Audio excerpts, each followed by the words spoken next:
G'day and welcome to this week's video. My name is Ashley Rowan. I'm a financial advisor with Consortium Private Wealth. In today's video, we're going to be looking at strategies in which you can maximise your Centrelink Aged Pension payments. A number of clients in recent times have notified our business in particular that their Centrelink payments have gone down just recently or over the past few months, and this has potentially got a lot to do with the rising price in asset values in the last 12 months in particular. Now this could be in the forms of their superannuation funds on the back of rising and recovering markets, increasing in asset value, which obviously Centrelink Aged Pension is means tested, and based on those increasing asset values, it's meaning their pension payments have come down a bit. So this video is all about tips and strategies in which we can help recover some of that reduction in pension payment. So as I mentioned, the Centrelink Aged Pension is means tested, both from an income test and an assets test point of view. Now, if you're over certain thresholds, and we'll begin with the assets test, for every $1,000 you're over those thresholds, your pension will decrease by $3 per fortnight.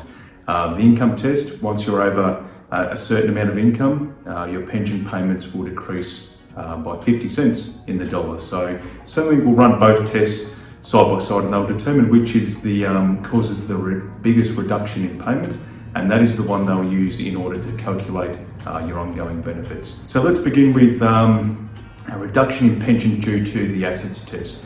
Now, one strategy that you can consider, and that involves renovating your current home. So the home is exempt for the calculation of pension benefits. You'll be classified as a homeowner where certain thresholds will apply. And if you invest back into your house, such as renovating the kitchen or doing up the bathrooms, whatever you decide to do, you may have a few goals in retirement that you want to tick off. Any money put back into the house will become exempt, and that may help reduce the balance, or will definitely help reduce the balance of your cash account, which may have a good impact on your pension payments. Another thing to consider is upgrading the home completely. If you're downsizing, and obviously buying into property at the moment is pretty expensive, you may go from a cheaper house to a more expensive house, and on the back of that you may get an increase in pension. Obviously not a strategy we'll recommend at all, but if it's sort of completing some of your goals and objectives to live in a nicer place, there might be a win-win following that.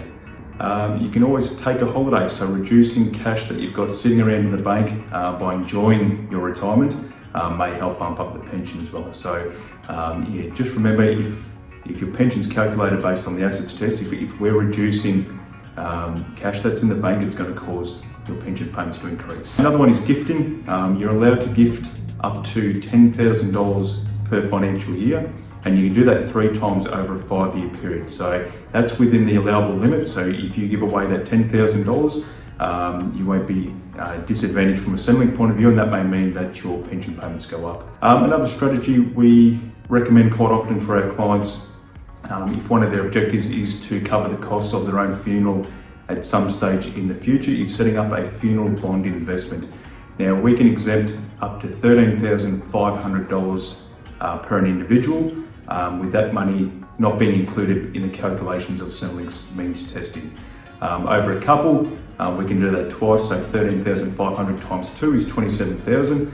We can help reduce some of our assessable assets by that means. And lastly, it doesn't apply to many people, but if you're in aged care and you're relying on the Centrelink pension to help support some of your ongoing fees, should you decide to fund a lump sum deposit towards the cost of your care, that lump sum is exempt for Centrelink. So there are a number of strategies to consider just in case your pensions have come down in recent times due to positive market movements, or that may be an increase of income, whatever the outcome.